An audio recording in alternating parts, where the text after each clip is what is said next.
אשרינו שלכבוד שבועות זכינו לאורח חשוב אשר עטרה כפולה לו, עטרת ראשו, הראשון לציון, הרב יצחק ניסים זיכרונו לברכה, והעטרת שלו מר משה ניסים שגם היה פעם שר המשפטים, עוד הרבה זכויות.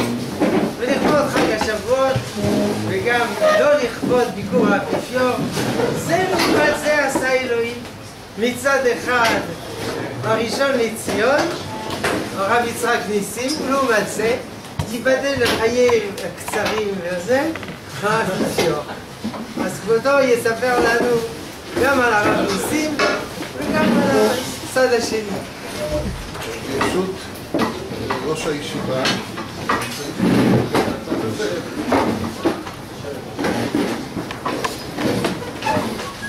קודם כל אני רוצה לומר שעונג גדול לי להיות במחיצתכם היום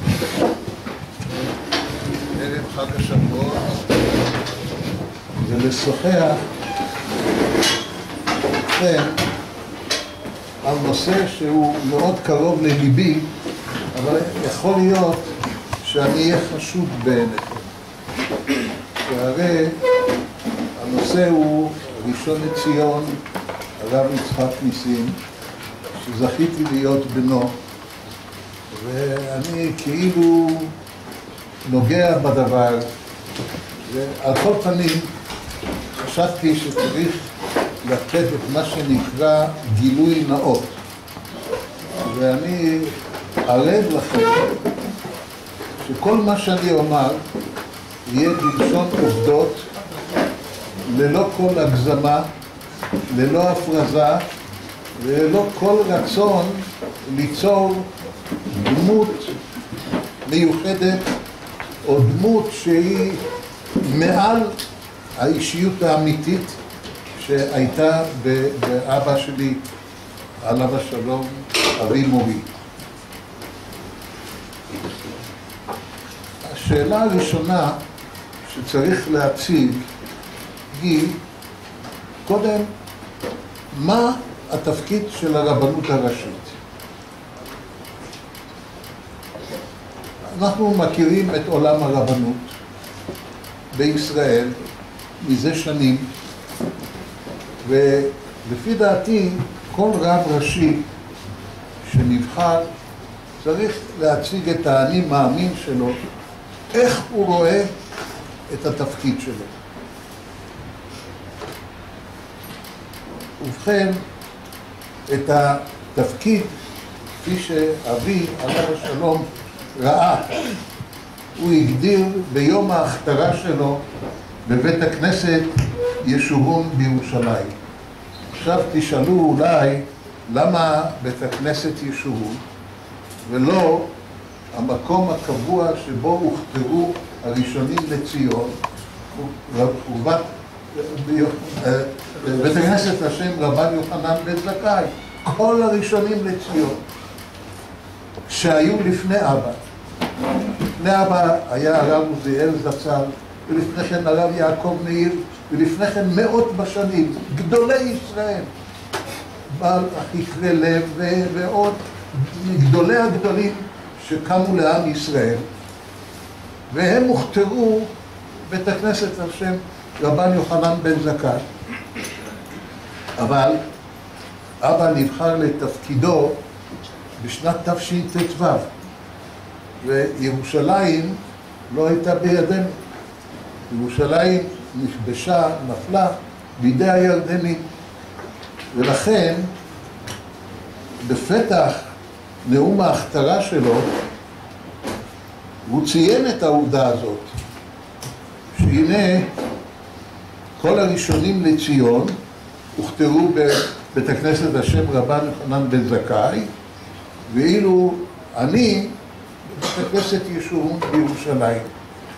והוא אמר, הנה העובדה שמעמד זה אינו מתקיים במקום המסורתי שבו הוכתרו רבנינו בית הכנסת השם רבן יוחנן בן זכאי וכו', והרב היה הולך לכותל, מפיל תחנונים וכו' וכו'. אבל הוא הוסיף, אבל תפילתי בשנת תשט"ו ותפילת כל ישראל שבעזרת השם לא ירחק היום ומקומות אלה, הכותל המערבי, יחזרו לידינו ושם נעלה ונראה לפני השם לשפוך שיח ותפילה כאשר עם לבבנו. אתם, ברוך השם, צבא של לומדי תורה צעירים, אתם לא מכירים את ההווי שהיה לפני 50 שנה ומעלה. מי שהיה מעיז להזכיר את הכותל המערבי ולא הזכירו, כולל רבנים, היה נחשב כאילו מאיים על שלום ישראל. אני אומר את זה במילים הכי עדינות. אבל אבי עליו השלום לא התיירא חרף המורא שהוטל על כולם. ואמר את הדברים שקראתי כעת בפניכם. ולא זו בלבד, כל ערב תשעה באב היה מוציא מנשר שהנה שריד מחמדנו אינו בידינו עד שחרור ירושלים. לא הייתה שנה שלא יצא מנשר. ואנחנו מקווים שבעזרת השם נחזור למקומות קודשנו וכו' וכו'. בשנה אחת זה קרה כבר, תודה לאל, ואנחנו פה. אני צריך לספר לכם שבהכתרה היה נוכח ראש ממשלת ישראל דאז, שהיה גם שר החוץ, זה משה שרת. הוא רטן ורגז והחמיץ פניו כששמע שהראשון לציון מזכיר את הכותל המערבי שאינו בידינו. עד כדי כך זה היה. אבל אני חוזר לנושא של התפקיד. בנאום ההכתרה הוא אמר מה התפקיד. אני לא אקרא בפניכם. לאחד ולא להפריד, ללכת אל העם, לדבר אל הצעירים, וכל כיוצא בזה. השאלה אם ההגדרה של התפקיד יושמה הלכה למעשה ב-18 שנות הכהונה שלו. אני רוצה לומר איזו הגדרה. השאלה היא איזו אוריינטציה צריכה להיות לרבנות הראשית. אל מי? הרבנות הראשית היא לאיזה ציבור? לחרדים? לחרדים ודתיים לאומיים? או רק דתיים לאומיים? אולי גם לחילונים? אולי לכלל ישראל? ובוודאי גם תפוצות ישראל? למן הרגע הראשון אבא ראה את ההגדרה של התפקיד, את המשימה, כלל ישראל. לא אוריינטציה אל יהדות דתית. זה כבר, תסלחו לי, לא חוכמה. ליהדות דתית יש, אתם יודעים, ארגונים וכיתות וקבוצות וראשי ישיבות וכל כיוצא באלה. רבנות ראשית לישראל צריכה להיות לכלל ישראל. וזה מה שהוא עשה למן הרגע הראשון. ועורר זעם. מיד לאחר כהונתו, תחילת כהונתו, התחיל לבקר במושבים. תזכרו, מדובר על שנת תשט"ו, 1955, אז הייתה עלייה גדולה מתימן, ממרוקו, והיו הרבה מושבים שהוקמו בשביל העולים, קראו לזה מושבי עולים, והייתה חלוקה של הנפשות, 80% למפא"י, 20% לפועל המזרחי, כלומר, מלכתחילה 80% כאילו כבר, למרות שהם באו מתימן וממרוקו וקיימו תורה ומצוות ואכלו כשר ושמרו שבת והאמינו בהשם ובמשה עבדו, הלכו ועוברו לפי חלוקה ליישובים של מפא"י, ששם בימים ההם דובר על זה הרבה, ניסו מעת לעת להעביר אותם על דתם. אז הוא הלך לבקר ביישובים, גם של הפועל המזרחי, אבל בעיקר יישובים שנקראו של מפא"י. להיפגש עם התושבים, לדבר איתם, לומר להם שהם יכולים וצריכים להמשיך לקיים את מסורת אבותיהם. והוא ביקר גם במועצות פועלים, ומיד אחר כך גם בקיבוצים. כדי לחדד את העשייה הזאת, הוא החליט שהביקור הראשון בקיבוצים יהיה דווקא בקיבוצי השומר הצעיר. כי הם היו הקיצוניים מכולם. מבחינה דתית, תסלחו לי, האנטי-דתית, היו הקיצוניים מכולם. הוא אמר, צריך להתחיל דווקא שם. הוא כתב מכתב למזכירות הקיבוץ הארצי של השומר הצעיר, רצוני לבקר בקיבוצים שלכם, אשמח מאוד לתאם את הזמנים ואת סדר הביקור וכדומה. להפתעתנו התקבלה תשובה לא שלילית, חיובית. לאיפה הוא הלך? לקיבוצים של מאיר יערי ויעקב חזן, המנהיגים, ויעקב ריבקין, מנהיגי מפ"ם השומר הצעיר של הימים ההם, משמר העמק, מרחביה, עין שמר. והוא פגש את ילדי הקיבוץ, את חברי הקיבוץ, שוחחו על אמונה ודת ומסורת. הוא אמר להם, תראו מה זה קבלת שבת, כמה זה יפה בערב שבת להתכנס ולומר לך דודי לקראת כלה, לפני שבת נקבלה וכדומה. ואז אמרו לו, סליחה, אצלנו אין הפרדה בין גברים ונשים.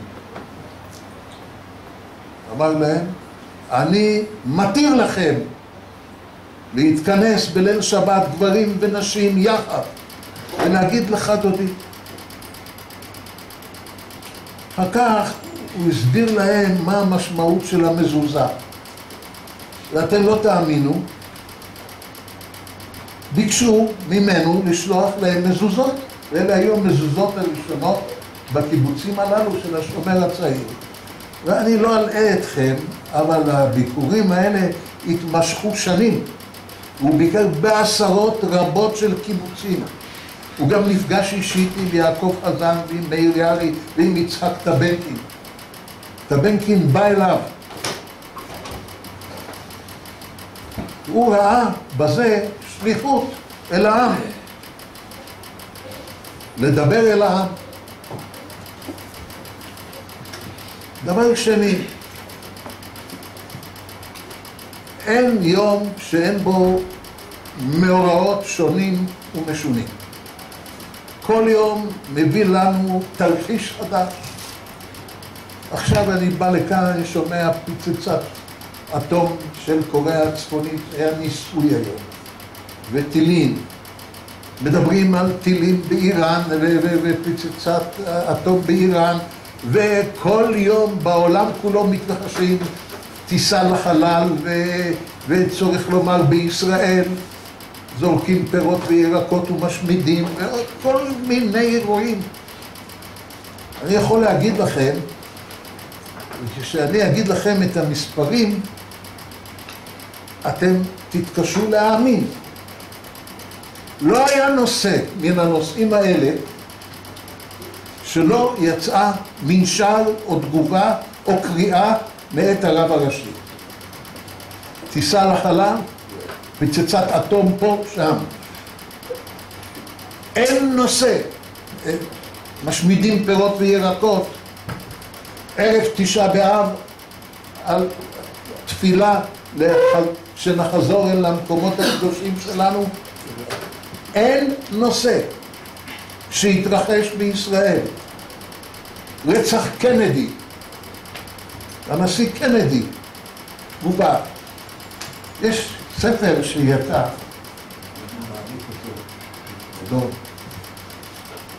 בשם מנהר אל העם. וזה הביוגרפיה, תולדות החיים של אבא. בעמוד אחד, בספר הזה, מונים עשרות רבות של דוגמאות של תגובות, של התייחסות אל כל אירוע. ממש דוגמה. חסידי סאטמר בארצות הברית קיימו הפגנה ליד הבית הלבן בוושינגטון נגד מדינת ישראל. היה תגובה חריפה ביותר נגד חסידי סאטמר. אל תירא ואל תחת.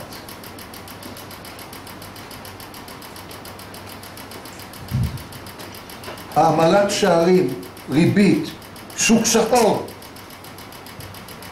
בזבוזים ראוותניים, חתונות עם שלל של בזבוזים, הודעות, מנשרים, קריאות, תאונות דרכים, אסונות טבע, האונייה דקל, האונייה אילת. אני לא יכול לפרט אלפים של תגובות כאלה, של קריאות כאלה, של מנשרים כאלה, אלפים, במשך 18 שנה.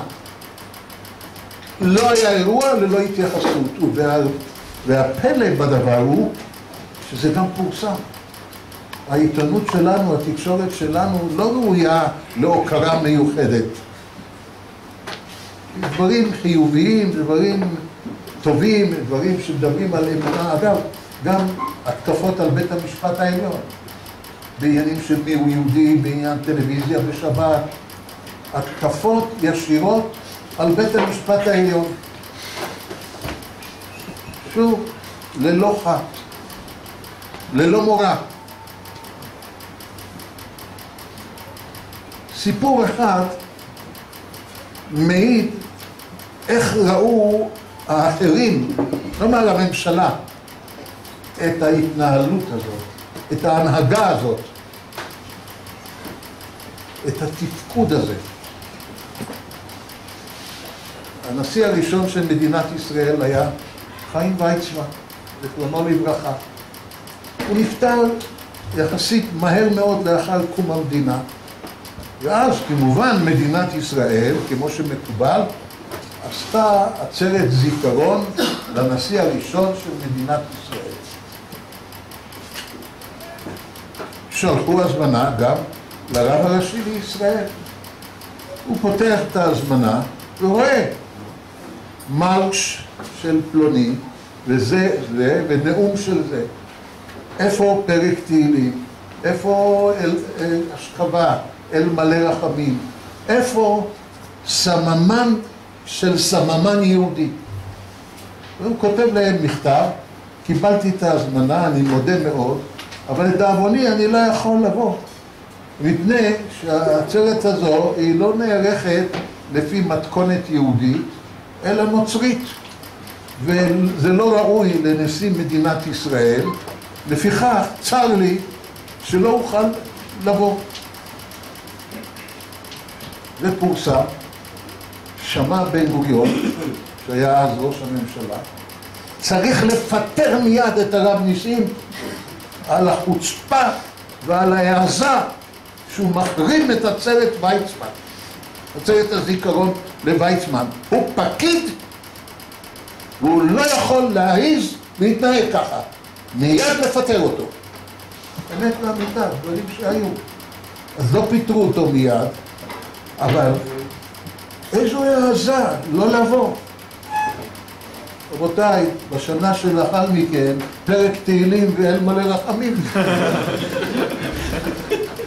ותסלחו לי, כשאני נכנסתי לממשלה, במסגרת ועדת שרים לענייני טקסים, הכנסנו את זה כהוראת קבע, שבעצרת זיכרון המדינה עושה לראשיה, נשיא וראש ממשלה ואחרים, זו התוכנית. זכיתי להגשים את המשימה הזאת, להפוך את עצרות הזיכרון לעצרות יהודיות. אבל היו עוד הרבה מקרים כאלה. למשל, הדפיסו במפעלי נייר חדרה, עבדו בשבת. הרב הראשי הוציא הוראה, אין להדפיס ספרי קודש בנייר שנוצר על ידי חילולי שבת. ותהום כל העיר. ותהום כל העיר. מה שהתחולל בימים ההם במדינת ישראל קשה לדמיין. היועץ המשפטי לממשלה דאז, חיים כהן, איים להגיש תביעה פלילית נגד הראשון לציון על שהוא מחרים מוצר ישראלי. התגובה של אבא הייתה, היועץ המשפטי מבקש להטיל מורא על רכי הלבב. עליי זה לא משפיע.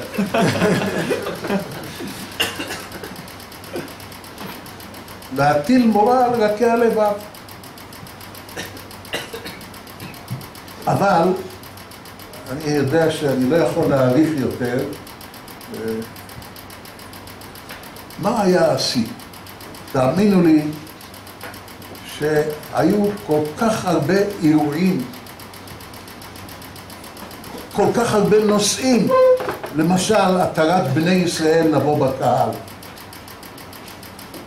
היה מעשה ענק. בני ישראל מהודו. מהודו, כן. באיזה... קודם כל יצא ספר לאור, שבו היו פסקי הלכה ופרקי היסטוריה של היהודים האלה ומה היה וכו' וכו'. ורק אחרי עבודה של שנתיים שגדולי הרבנים חיוו דעתם, מועצת הרבנות ישבה והחליטה איך לנהוג בנישואיהם של בני ישראל. מעשה גדול ועוד כהנה וכהנה. גם היו תגובות מעורבות, אבל לא כדאי להאריך בהם כעת. אלא, המעשה שכל בית ישראל זוכר, ועליו נאמר, יש קונה עולמו בשעה אחת, ונעשה ביקורו של האפיפיור. לפני 45 שנים בישראל. אתם ראיתם, אסור להגיד אתם ראיתם באותו הקשר, אתם ראיתם, זה ביטוי אדיר ונורא. אתם שמעתם על ביקורו של האפיפיור האחרון. תרתי משהו.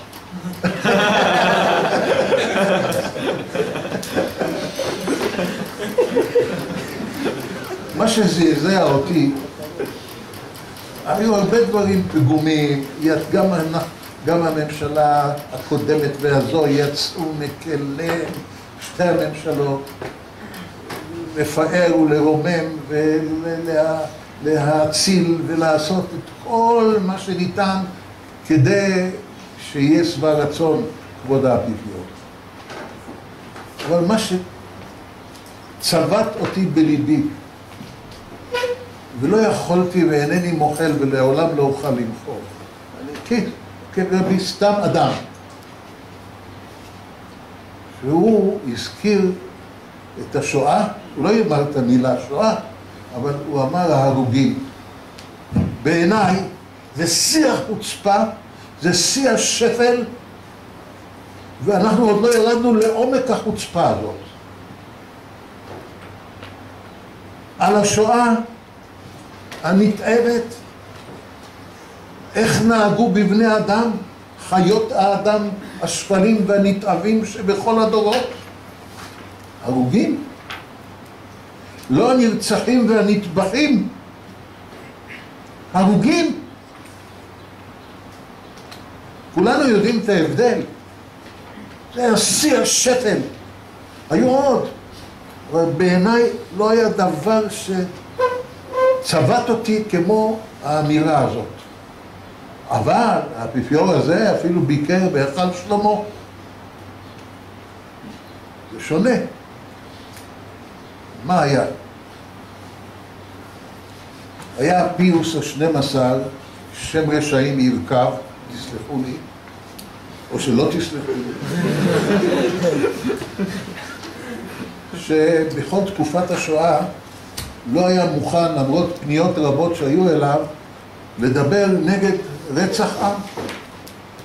אפיפיור שצריך להיות אנושי. איזו אנושיות. אין לי ספק שהוא שמח בליבו. אין לי ספק. והיה לו עוזר, מזכיר, יועץ, שקראו לו לאחר מכן פאולוס השישי. שהוא התמנה אחרי פיוס ואחרי יוחנן ה-23.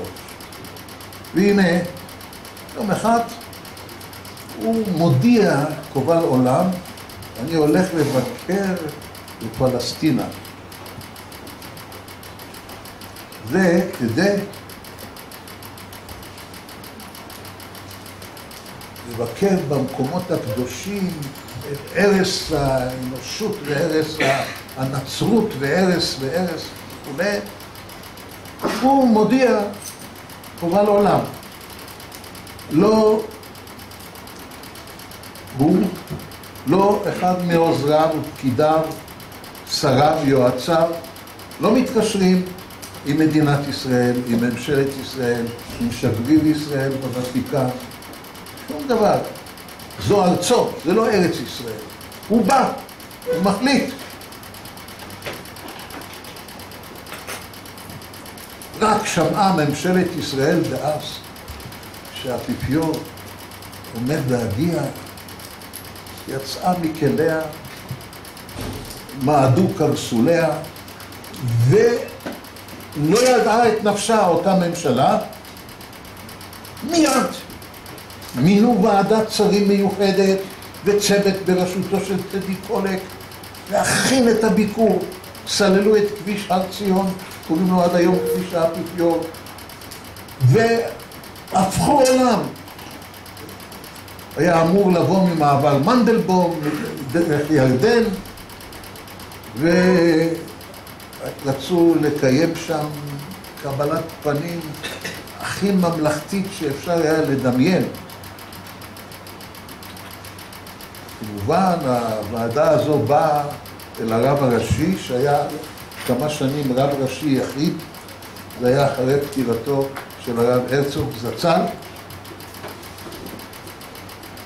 ואמרו לו, אנחנו עושים קבלת פנים ואתה מתבקש לבוא לקבל את פני האפיפיור. אמר להם, ואתם חושבים שצריך, אני מוכן, אבל יש לי תנאי. התנאי הוא שהוא יבוא אליי הביתה או ללשכה לביקור גומלין, כמו שמקובל. זה לא ייתכן שרק אני אלך לקבל את פניו, אנחיל לו כבוד, והוא לא יתייחס אליהם. איפה נשמע כדבר הזה? הנה האפיפיור הזה גם הלך לנשיא המדינה וגם אל הרבנים הראשיים בהיכל שלמה, למרות שהם אפילו לא קיבלו אותו, את פניו. אמרו, אם ככה בסדר, נבדוק את זה. הם עדיין לא הספיקו ללמוד שאין להם אפשרות אפילו לבדוק, מפני שהוותיקן לא עונה להם אפילו. פשוט לא עונה. חזרו ואמרו, זה לא מסתדר. אז בסדר, אני לא בא.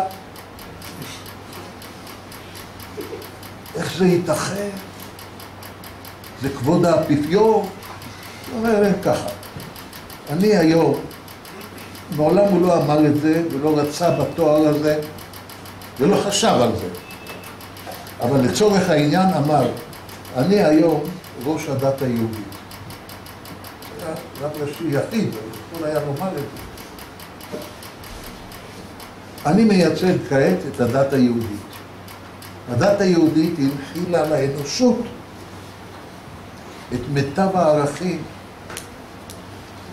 ערכי צדק ומשפט, שאלמלא הדת היהודית והערכים והמצוות והחוקים שלנו, איש את רעהו חיו בלעו.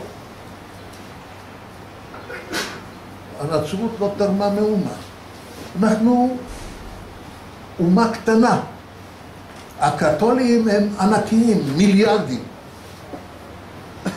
וזה לא עניין של מספרים. יש דת יהודית ויש דת נוצרית. אני לא אבוא על הברכיים לכבד אותו, והוא יזלזל לא בי אישית, על כבודי האישי אני מוכן למחול. על כבודה של האומה היהודית, של עם ישראל, של תורת ישראל, אינני רשאי לוותר ולמחול. ואכן, ללא ביקור גומלין, אני לא בא.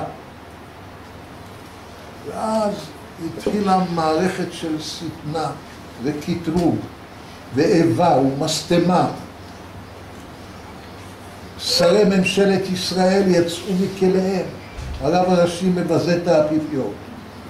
הרב הראשי גורם נזקים כבדים למדינת ישראל ולמדיניות החוץ של ישראל. הוא מנהל מדיניות חוץ עצמאית משלו. העיתונים התחילו לכתוב דברי בלע שלא ידועים דוגמתם. ואז התחילה כבר השיירה להגיע.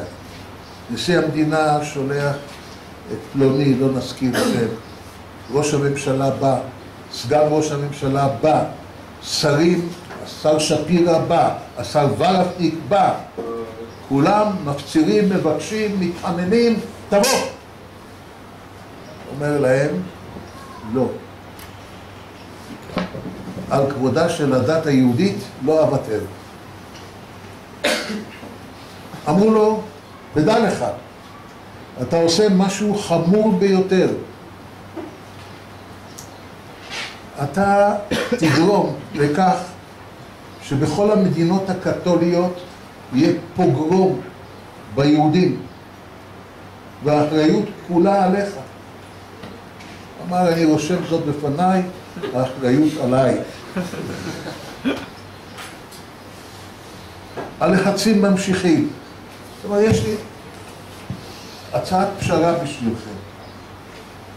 והוא ידע שזאת לא פשרה, אבל הם עדיין חשבו שזאת פשרה, אז אולי אפילו רגע אחד נרגעו. אני מוכן לוותר, שלא יבוא אליי. שילך לאפר הקדושים בהר ציון. אתם מבינים את המשמעות. התלמיד והמזכיר של פיוס ה-12, הוא ילך לאפר הקדושים. לא היה אפשר להעלות על הדעת, כי בזה הוא היה מודה במה שפיוס ה-12 עשה או לא עשה, מחדליו הנוראים. כמובן, לא בא ולא עמד לבוא ואפילו לא יכלו לדבר איתו. האפיפיור מגיע.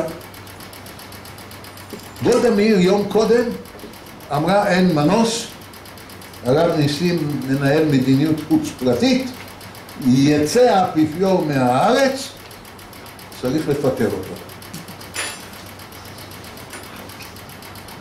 בא האפיפיור, אבל לא ממעבר מנדלבום, ממגידו, שחס ושלום לא יאמר מישהו שהוא מכיר חס ושלום בירושלים. ממגידו, משדה קוצים ודרדרים, שפתחו אותו כדי שלא תהיה הכרה בירושלים. אז הנשיא בא, ראש הממשלה בא, כל השרים, נשיא בית המשפט העליון, יושב ראש הכנסת, כולם היו. מי שלא בא זאת גולדה, ששיברה את רגלה יום קודם, ודאבונה לא יכולה הייתה להגיע. הרב הראשי לא היה שם. האפיפיור מגיע, לא מחליף מילים עם נשיא המדינה, לא מדבר עם אף אחד, לא נותן הצהרה, עושה את דרכו לפי התכתיב שלו, כאילו הוא האדון על מדינת ישראל, מסיים את הביקור, נברק מהמטוס, הוד רוממותו, המלך של הרפובליקה האשמית הירדנית, חוסיין רבת עמון. תודה עמוקה על קבלת הפנים ועל כל... עוד נברק. מי שהיה אז נשיא המדינה היה זלמן שזר, יהודי טוב. מבחינה יהודית הייתה לו נפש יהודית. הנשיא שזר, תל אביב. לא נשיא מדינת ישראל, לא ירושלים חס ושלום, תל אביב. הנשיא של אגודת צה"ל בעלי חיים, ותל אביב, רחוב שיינקין, דיזינגוף, אינני יודע, שהבית שלו ולשכתו בירושלים עוזב באפיפיור את הארץ. ואין אתם יכולים לתאר איך נתהפכה הקערה. מיד עיתון הארץ שהשמיץ וכתב דברי בלע במשך שבועיים שלושה, כתב בסרבו לקבל את פני האפיפיור עשה הרב ניסים מעשה היסטורי.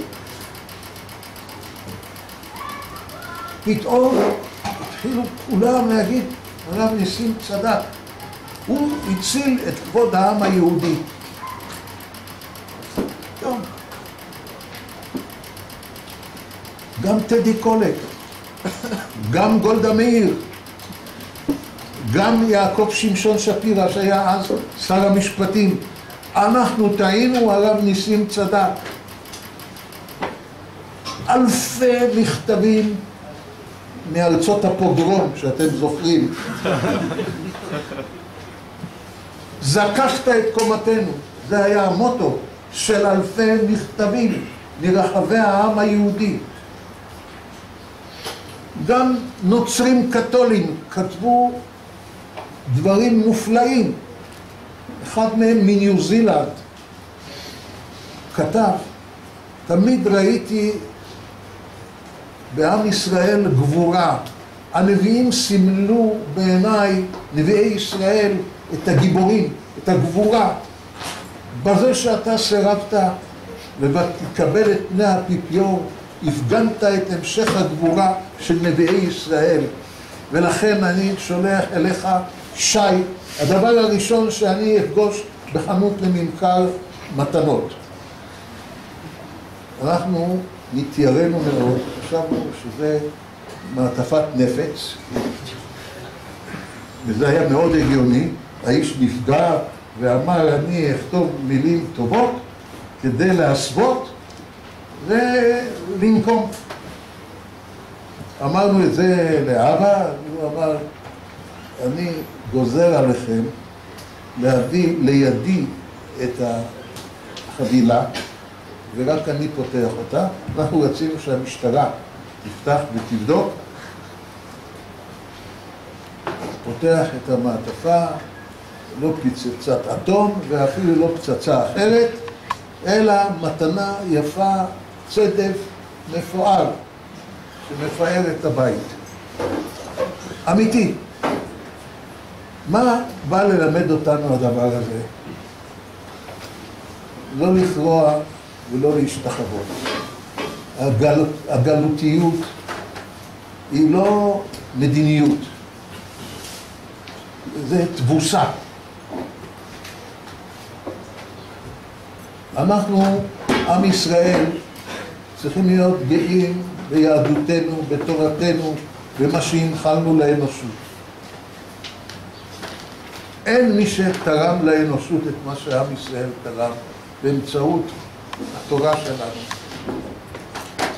אבל אם חשבתם שעם האפיפיור הזה פאולוס השישי היה מסתיים, טעות בידכם. יום שישי אחד, אני עוד 3 דקות. מעריב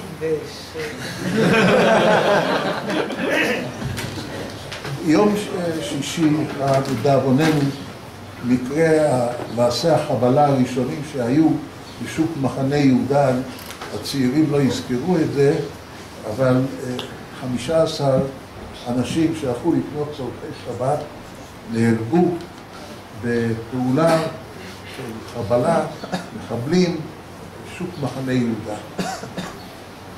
אנשים, נשים, זקנים, וטף, נרצחו. התגובה של ישראל הייתה, לא יודע למה, אבל זהו, להפציץ כמה מטוסים בשדה התעופה בבאר. מי שביצע את זה, זה היה רפול, שהיה אחר כך הרמטכ"ל. למחרת, וכמה מטוסים נפגעו. מוציא האפיפיור, פאולוס השישי, אותו פאולוס, מוציא האפיפיור הודעה. יום שחור לאנושות. מטוסים, נפגעו. חרה אפו של אבא. הוא הוציא מיד הודעה חריפה ביותר. האפיפיור שהיה צריך להיות רגיש לחיי אדם, אדם שצריך לפעול במידת האנושיות הראויה, לא כאב ליבו ולא ראה את זה יום שחור, ש15 אנשים, זקנים וטף, שהלכו לקנות צורכי שבת נרצחים על ידי בני עוולה. פח שנשבר, יום שחור לאנושות. התקפה חריפה ביותר. מי זעק חמאס? מי כמעט עשה קריאה מההודעה הזאת? אתם יודעים לנחש? לא יודעים. ממשלת ישראל. יום ראשון ישיבת ממשלה. הרב ניסים עושה דברים חמורים ביותר, נעשה איתו חשבון, איך הוא מתקיף את האפיפיור, איך הוא מעיז. אחד אחרי השני.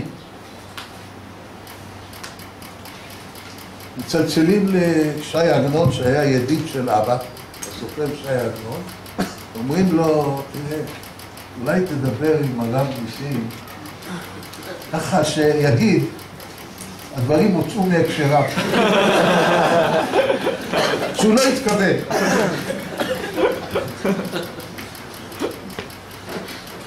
שי עגנון, שהכיר טוב את אבא, גם התייעץ עם מישהו חכם, אמר, איך אתם מעלים על דעתכם? אם אני רק אגיד דבר כזה, תצא הודעה שנייה. מה עושה אלוהים? עיתון ניו יורק טיימס, לא ישראל, כותב מאמר נגד האפיפיור על ההתייחסות הזו שלו. ועוד העיתון אובזרבטוריה רומנה, שזה הביטאון הרשמי של האפיפיור. הוא כותב, הדברים של האפיפיור הוצאו בהקשריו, הוא לא התכוון להגיד כך וכך. אבל ממשלת ישראל עשתה קריאה.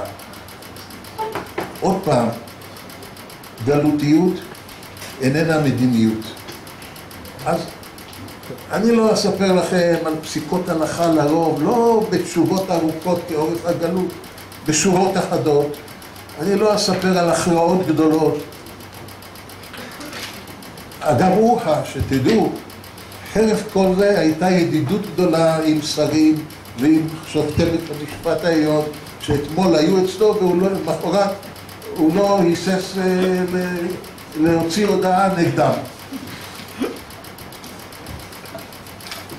היו אלה שנים של פעילות, לא היה יום שהרבנות הראשית לא הייתה בקרב העם. אם על ידי ביקור, אם על ידי הודעה, אם על ידי מנשר, אם על ידי קריאה, אם על ידי פעולה, אם על ידי מדיניות כזו או אחרת, אם על ידי אפיפיור, אם על ידי ביקור. אגב, הוא ביקר לא מעט בחוץ לארץ, אבל אתם תסלחו לי שזה לא היה לעשות מגבית כספים, כפי שמקובל היה, אלא רק כדי לדבר על הצורך לקיים חינוך יהודי ולעלות לארץ. הנושא היחיד שהשקיע בו את זמנו בחוץ לארץ, או לתקן תקנות, והנה כתובה באיראן, ועוד כל כיוצא בזה. בסך הכל, תקופה מיוחדת, 18 שנים של פעילות נמרצת, של תקיפות, של נועם ותקיפות, של נועם עם חברי קיבוצים ומושבים וכדומה, ותקיפות בעניינים שהם שורשיים של היהדות. זה היה אולי המאפיין העיקרי, והעיקר ללא מורא, ללא משוא פנים. נאמר, אל תירא ואל תחת. מי שמכהן בכהונה אחראית של רב ראשי למדינת ישראל, לישראל, הוא לא יכול, זה בלתי אפשרי שיחול עליו מורא אדם, רק מורא שמיים. ומי שיש לו מורא שמיים ואין לו מורא אדם, יכול לעשות, למלא את תפקידו באמונה, ביושר, במסירות. גבי נתתי למכים ולחיי למורתים. אבל מאידך גיסא, אותו גב ואותם לחיים זכו להערצה גם של אלה שביקרו אותו. לכן חשוב מאוד להנהיג את המוסד הזה על מבואי התורה בלי אימה, ולדעת שיש שליחות אדירה, עצומה, שצריך למלא אותה ביושר ובאמונה. אני רוצה לסיים ולומר דברי הוקרה והערכה למוסד החשוב הזה. אני כל כך שמח לראות שהוא באמת מגדיל את גבולו לתלמידים, והלימודים פה לא רק על מבואי התורה, גם על אהבת ארץ ישראל, על אהבת עם ישראל, ועדייכם לגאון ולתפארת. יישר כוח לראש הישיבה, לכל הרמים, ובעזרת השם אני מאחל לכם שתגדילו ותאדירו תורה. זה הספר שי לראש הישיבה.